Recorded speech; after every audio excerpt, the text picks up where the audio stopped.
Matatandaang nitong Martes, March 11, kinumpirma na ng Malacanang ngayong araw, na natanggap na raw ng Interpol Manila ang opisyal na kopya ng warrant of arrest mula sa ICC laban kay Duterte. Ang sinilbing warrant of arrest sa dating Pangulo ay kaugnay sa krimen laban sa sangkatauhan, dahil sa pagpapatupad niya ng war on drugs noong panahon ng kanyang pamumuno. Nasa 20,322 drug suspects ang umano'y napatay sa bansa, mula Hulyo taong 2016 hanggang Nobyembre taong 2017, batay sa 2017 Year-End Accomplishment Report ng Office of the President.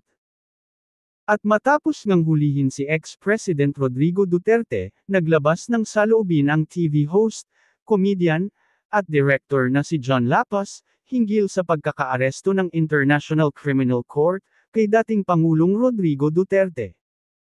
Sa kanyang Twitter post nitong Martes 11 ng Marso, ni-retweet niya ang ulat mula sa Inquirer, kung saan umaapela ang senador na si Bongo na ipanalangin ngayon ang dating Pangulo na patungong Netherlands. Ani John Lapus, "I pray na makulong," maikling caption ni John.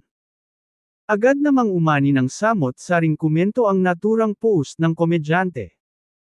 Ang iba ay sang-ayon sa nais mangyari ni John habang ang iba naman ay salungat ang paniniwala. "I am with you with this. Praying harder for this than my own desires," saad ng isang netizen. Comment naman ng isa, "Wish granted Bongo. Pinagdasal ko na. Sana diretso na sa Hague. Tapos sana may susunod na. Para kumpleto sila.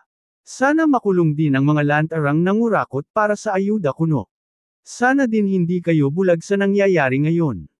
Galit ba kayo kay PRRD dahil sa EJK? Bakit bulag ba kayo sa mga karahasan na gawa ng mga adik?" Hirit naman ang isa sa post ni John. Samantala, ngayong araw lang, naglabas ng video si Senator Bongo.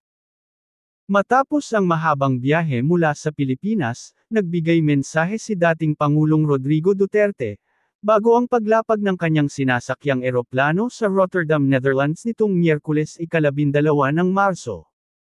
Sa video na inilabas sa opisyal na Facebook account ni Duterte, sinabi niyang okay daw siya matapos ang mahabang biyahe.